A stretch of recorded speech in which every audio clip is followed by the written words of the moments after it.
الحمدللہ والصلاة والسلام علی رسول اللہ۔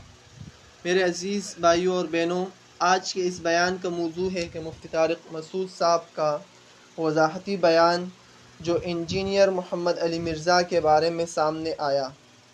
مفتی صاحب نے نہایت وضاحت کے ساتھ کہا ہے کہ انہوں نے کبھی بھی یہ بات نہیں کہی کہ انجینئر مرزا کو رہا کیا جائے، جیسا کہ بعض سوشل میڈیا کلپس میں یہ غلط فہمی پھیلائی گئی۔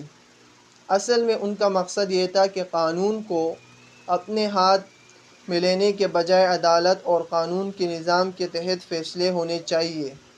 یہ بات ہم سب کے لیے سبق ہے کہ کسی بھی شخص کے خلاف سنگین الزامات، خاص طور پر گستاخی جیسے حساس معاملے میں، ہمیں جذبات کے بجائے قانون کے راستے کو اختیار کرنا چاہیے۔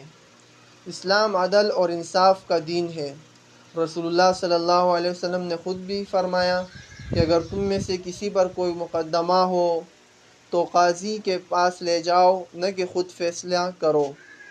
افسوس کہ ہمارے معاشرے میں بعض اوقات لوگ چھوٹی سی بات پر ایک دوسرے کو گستاخ قرار دیتے ہیں اور اپنی عدالت خود لگا لیتے ہیں۔